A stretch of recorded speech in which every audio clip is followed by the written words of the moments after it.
Passagem do Jordão. Mais uma vez, a paz seja convosco. Nós vamos começar agora o nosso estudo de Josué. Semana passada nós falamos de Josué, capítulo 3, verso 1, 2, 3 e 4. E hoje nós vamos caminhar um pouquinho mais. Vou começar lendo Josué, capítulo 3, verso de 1 a 4, para a gente continuar a nossa sequência de explicação. Assim diz a palavra de Deus. Levantou-se, pois, Josué de madrugada, e tendo ele todos os filhos de Israel partindo de Sitim, vieram até o rio Jordão, e pousaram ali antes que passassem. Sucedeu ao fim de 3 dias, que os oficiais passaram pelo meio do arraial, e ordenaram ao povo, dizendo: quando virdes a arca do Senhor, da aliança do Senhor, vosso Deus, e que os levitas sacerdotes a levam, partireis vós também do vosso lugar e a seguireis. Contudo, haja distância de cerca de 2.000 côvados entre vós e ela, não vos chegueis a ela, para que conheçais o caminho pelo qual haveis de vir, visto que por tal caminho nunca passastes antes.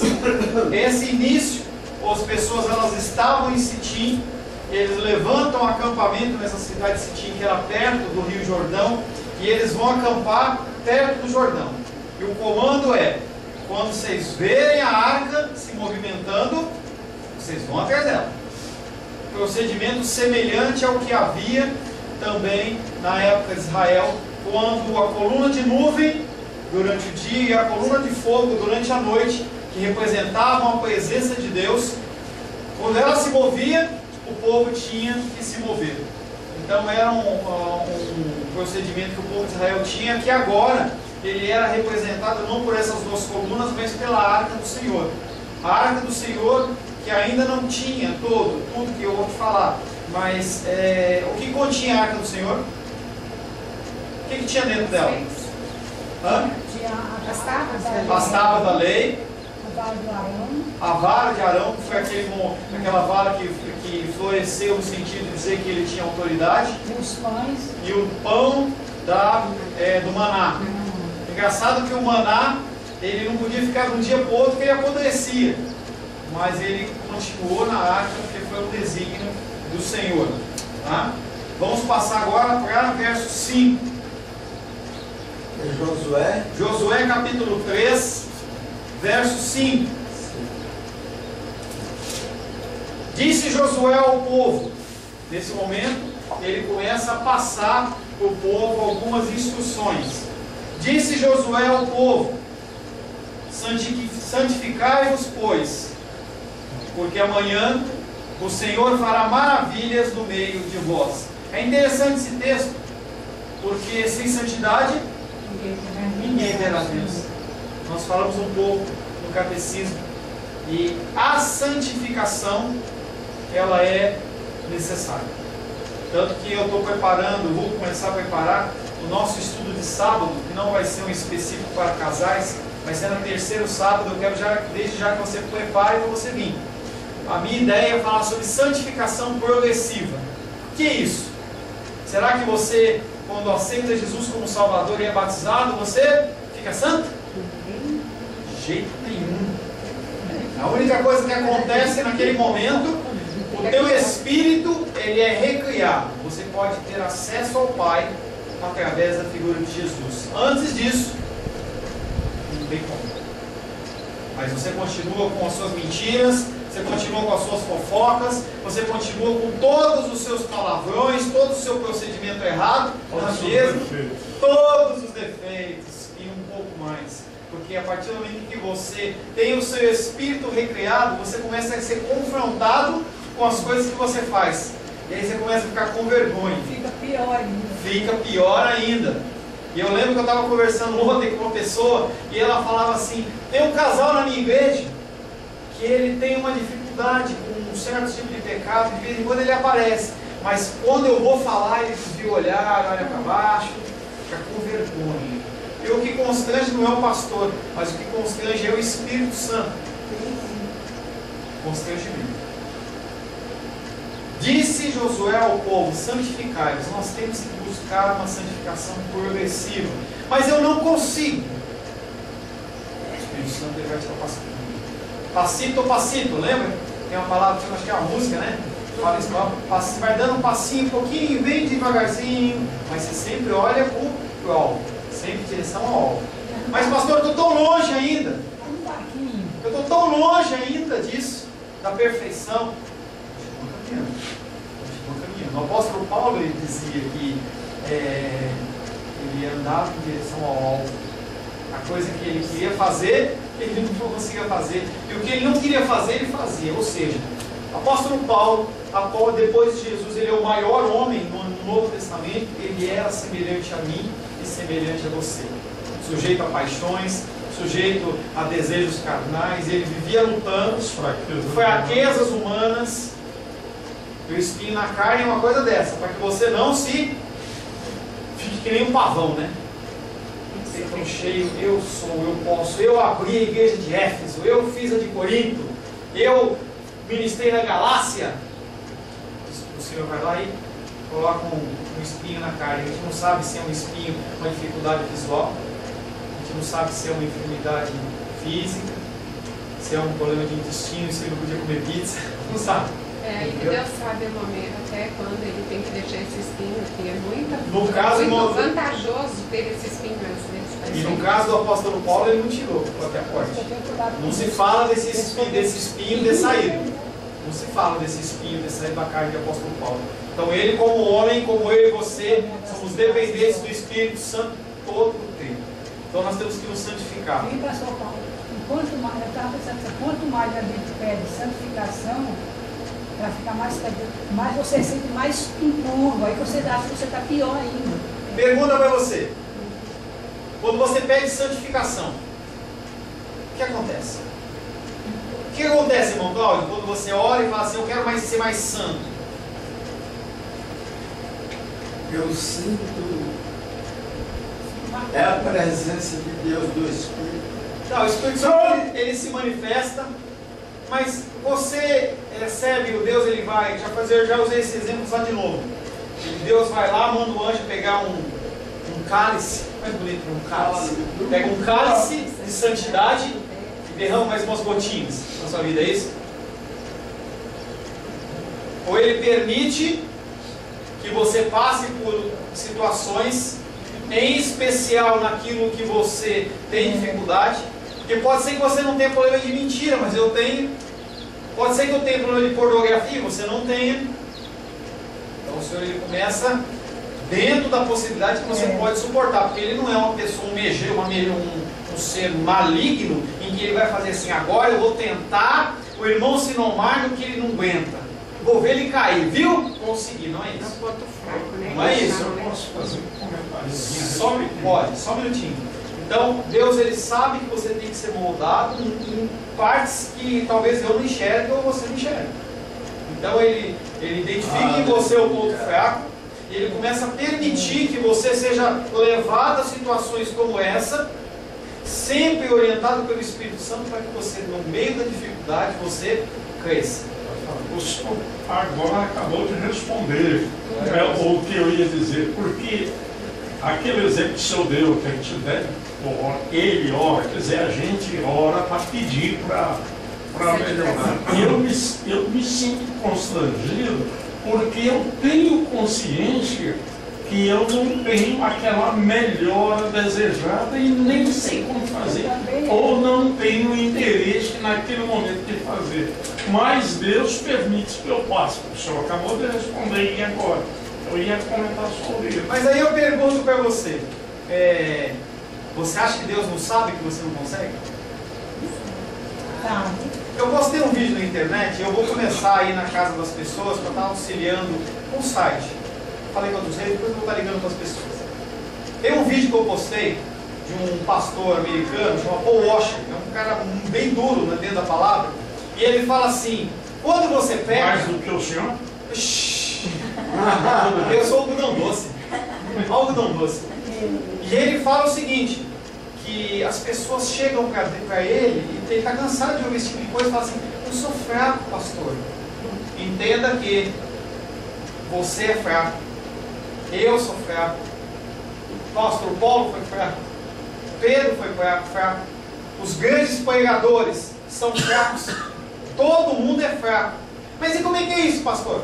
Eu tenho problema de mentira, eu tenho problema de ira. Eu tico o meu coração, né? Aquela... Ai, que vontade de destruir. Vontade de pegar um pau e dar na cabeça, de vingar qualquer pecado. Estou com vontade de pegar esse pau aqui e dar na cabeça do cara, porque ele não entende. Todos nós temos problemas. E ele fala assim, como é que eu vou? Ir para Deus e pedir perdão. Porque logo depois eu vou fazer de novo. Eu falo, Deus, me perdoa por essa aí. Aí você sai dirigindo, o cara fechou você xinga ele, briga, acelera para olhar.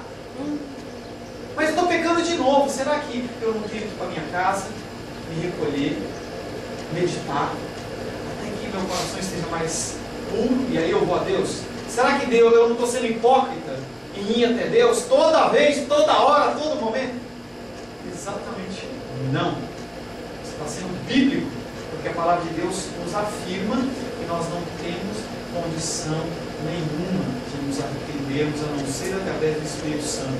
Então, se você pecar 70 vezes 7 no mesmo pecado, você vai a Deus, se quebranta perante Ele, talvez você fique desidratado de tanto chorar. Você que se quebranta perante Ele e fala, Deus, mais uma vez eu estou na sua presença. Mais uma vez eu mereci o inferno. Eu não conheço. E eu quero pedir perdão do Senhor mais uma vez.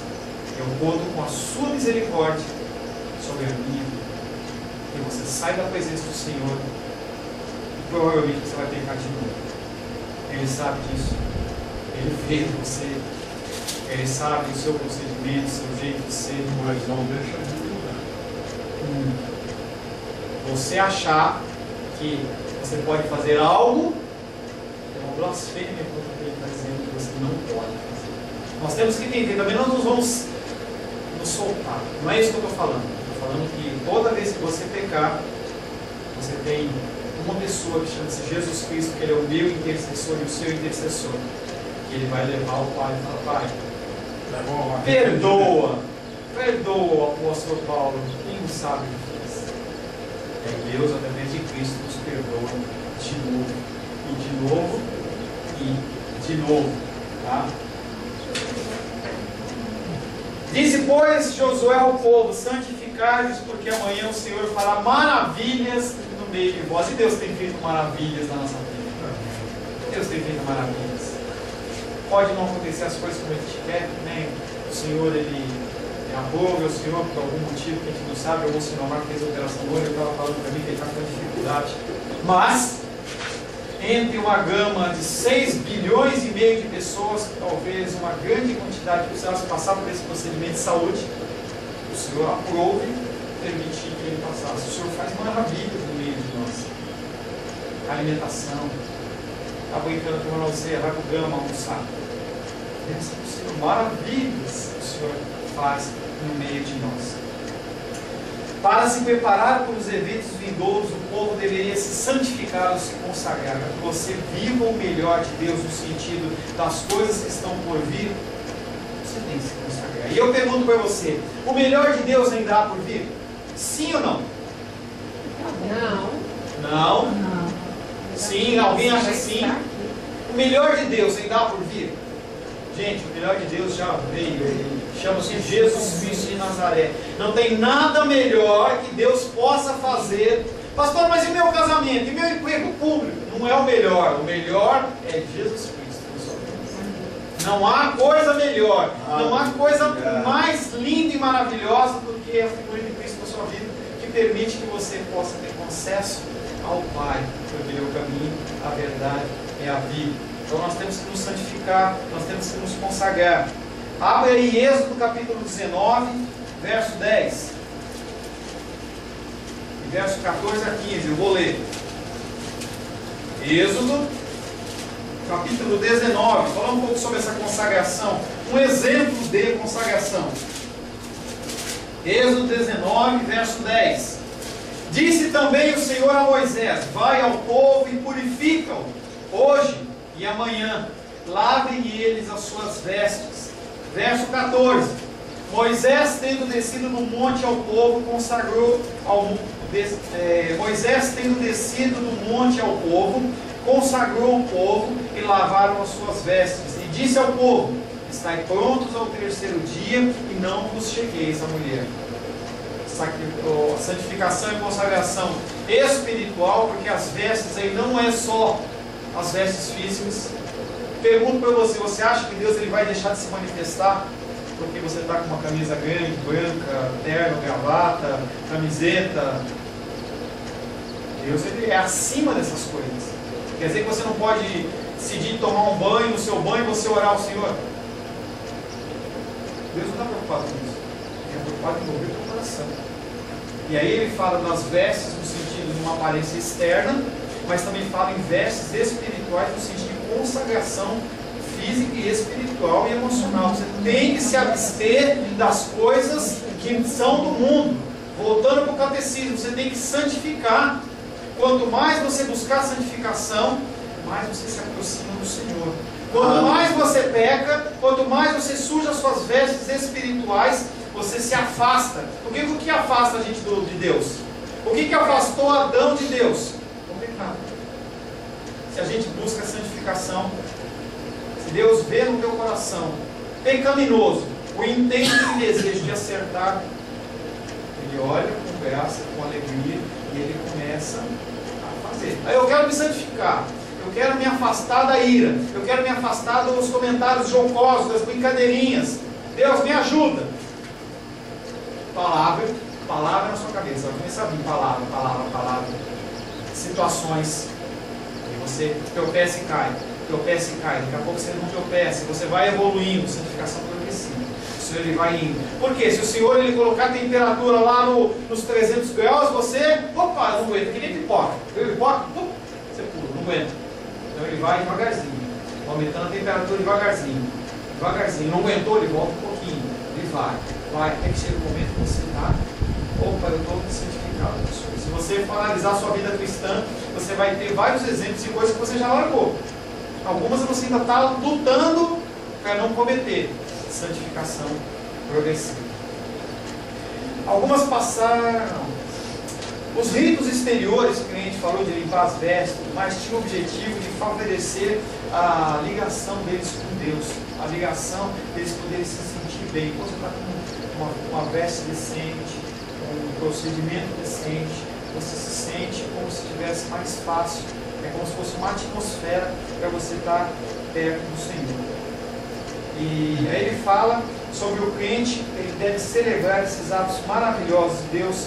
Eles são o alicerce da história da redenção de Israel, a santificação. Verso 5 nós lemos. Agora eu vou pular o verso 6. Por que eu vou pular o verso 6? Porque o verso 6, entenda que está havendo uma narrativa. Nós estamos com a história lá naquele transporte em Sitim, à beira do Rio Jordão. Tem o povo lá dos espias escondido nas cavernas. Então o homem está narrando várias histórias. E esse verso 6, ele vai ser melhor entendido lá para frente. Quando a gente chegar, você vai entender. Então vamos voltar para o verso 7. Por quê? Deixa eu só ler o verso 6 para você ver o que acontece. Então falou o sacerdote dizendo: levantai a arca da aliança e passai adiante do povo. Aconteceu isso nesse momento? Não. Ele está só falando o comando que o Senhor deu. Porque no verso 7 ele já retoma novamente instruções. Então eu vou fechar esse 6 e vou deixar lá para frente. Vamos para o verso 7. Então disse o Senhor a Josué: hoje começarei a engrandecer perante os olhos de todo Israel, para que saibam que, como fui com Moisés, assim serei contigo. Deus ele tinha falado para Josué o seguinte: Josué, como eu fui com Moisés, eu vou ser com você. Só que era só de palavra. O povo de Israel olhou para Moisés passando o cajado para Josué.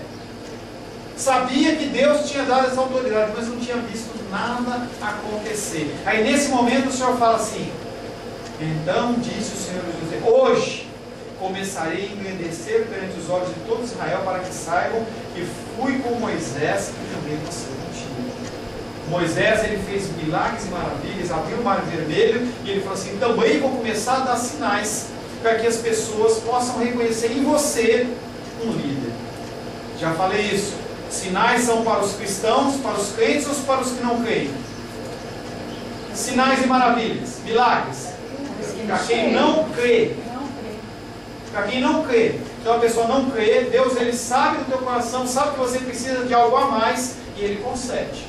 Eu desde que me converti, eu peço para Deus para ver um anjo. Vi anjo? Não. Talvez você veja um anjo. Aprove ao Senhor.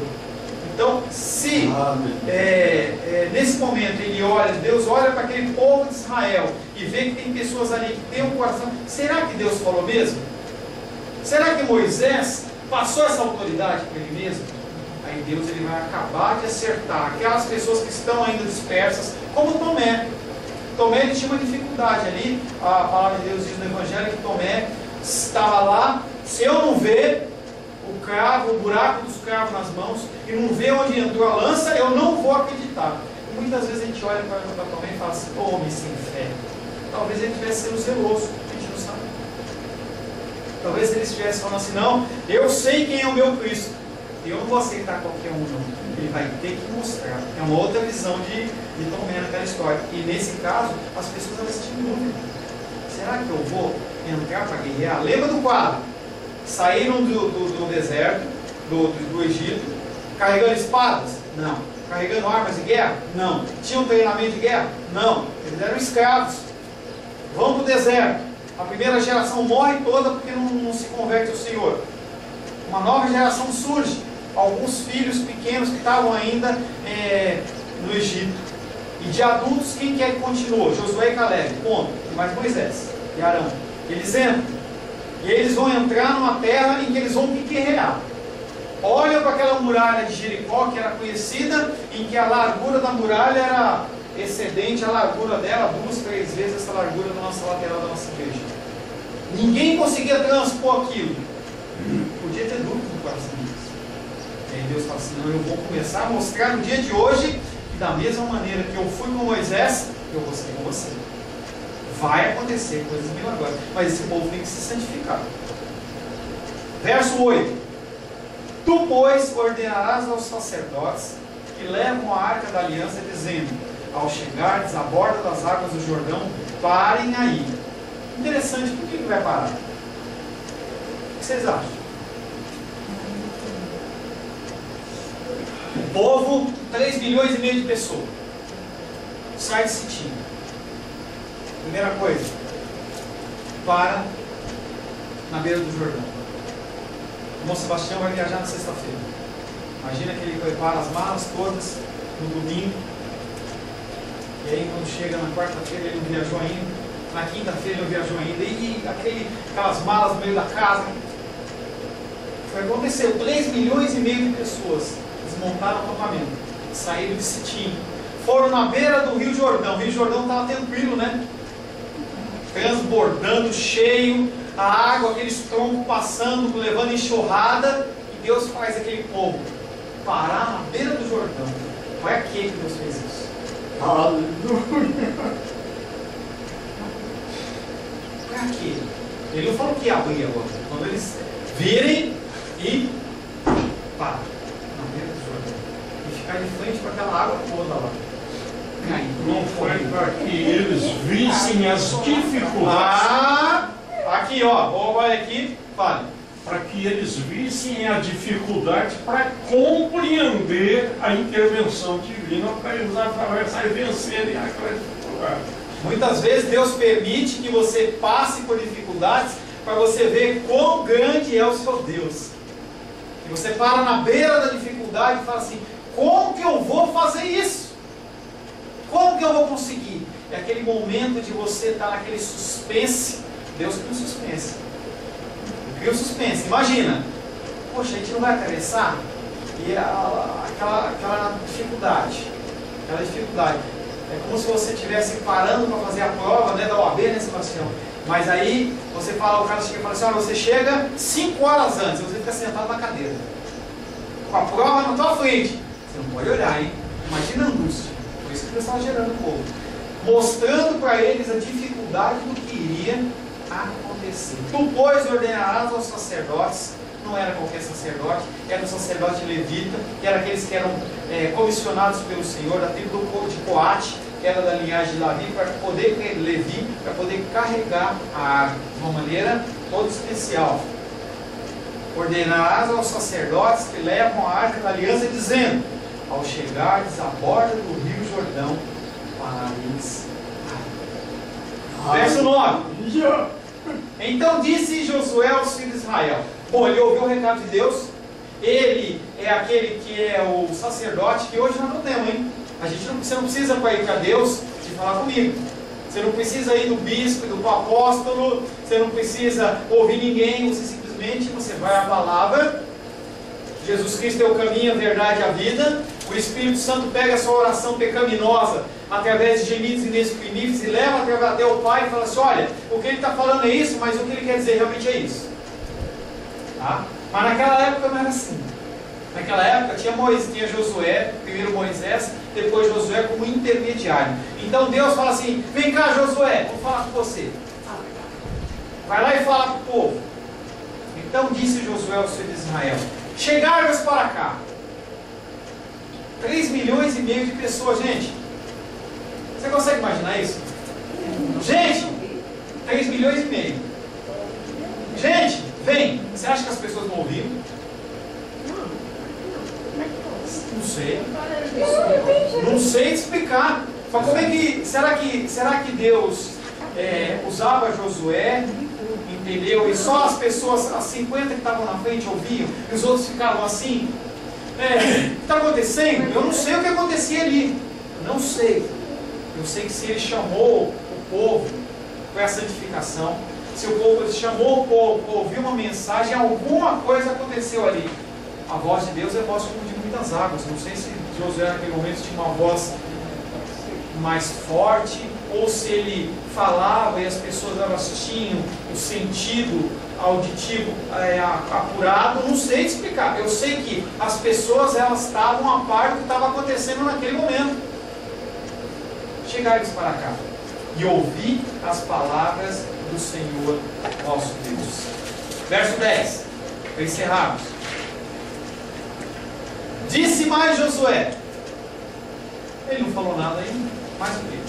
Disse mais Josué: nisto conhecereis que o Deus vivo está no meio de vós, e que de todo lançará de diante de vós os cananeus, os heteus, os heveus, os ferezeus, os girgazeus, os amorreus e os jebuseus. Nós vamos explicar isso na semana que vem.